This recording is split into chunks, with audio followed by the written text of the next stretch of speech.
नीचे मैं आपको जवाहरलाल नेहरू की एक लगभग 30 मिनट की सरल भाषा वाली प्रेरक और रोचक कहानी सुना रहा हूं। यह कथा जीवनी घटनाओं और भावनात्मक प्रसंगों के साथ बनाई गई है ताकि इसे पढ़ने या सुनाने में लगभग 25-30 मिनट का समय लगे। जवाहरलाल नेहरू एक महायात्री की 30 मिनट की प्रेरक कहानी। 19वीं सदी का अंतिम पड़ाव। भारत गुलामी की बेड़ियों में जकड़ा हुआ था। विदेशी हुकूमत का अत्याचार बढ़ता जा रहा था। ऐसे कठिन समय में 14 नवंबर 1889 को इलाहाबाद के आनंद भवन में एक बच्चे ने जन्म लिया, जवाहरलाल नेहरू। किसी ने नहीं सोचा था कि यह कोमल बालक एक दिन भारत का पहला प्रधानमंत्री बनेगा और इस देश को नई दिशा देगा।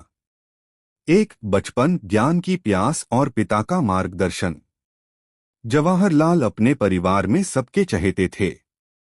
उनके पिता मोतीलाल नेहरू बड़े वकील थे और आधुनिक सोच रखते थे। घर में पढ़ाई लिखाई का बहुत माहौल था। जवाहर रोज नई नई किताबें पढ़ते। विज्ञान, इतिहास, साहित्य, कोई भी किताब उनसे बच नहीं सकती थी। एक बार बचपन में उन्होंने अपने पिता से पूछा, पापा, दुनिया इतनी बड़ी क्यों लगती है? मोतीलाल मुस्कुरा पड़े, क्योंकि तुमने अभी उसे देखा ही कहा है, बेटा। जब देखोगे समझोगे कि दुनिया ज्ञान से छोटी लगने लगती है। यह बात जवाहर के मन पर गहराई से बैठ गई। 2 विदेश यात्रा, कैम्ब्रिज की गलियों से भारत की धड़कन तक। नेहरू की पढ़ाई लंदन में हैरो स्कूल और फिर कैम्ब्रिज यूनिवर्सिटी में हुई। वहां उन्होंने विज्ञान और कानून पढ़ा।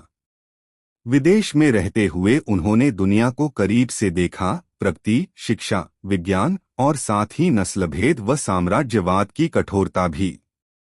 एक दिन संसद भवन के सामने एक भारतीय मजदूर को अपमानित होते हुए देखकर नेहरू के दिल को चोट लगी।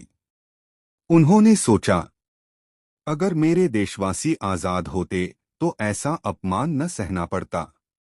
यह घटना उनके जीवन मोड़ बन गई।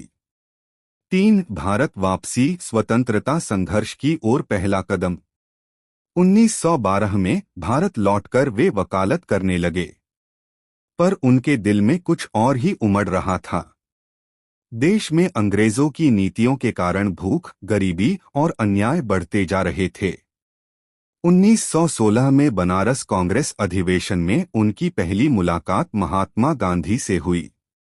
गांधी के सत्य और अहिंसा के विचारों ने नेहरू को भीतर तक झकझोर दिया।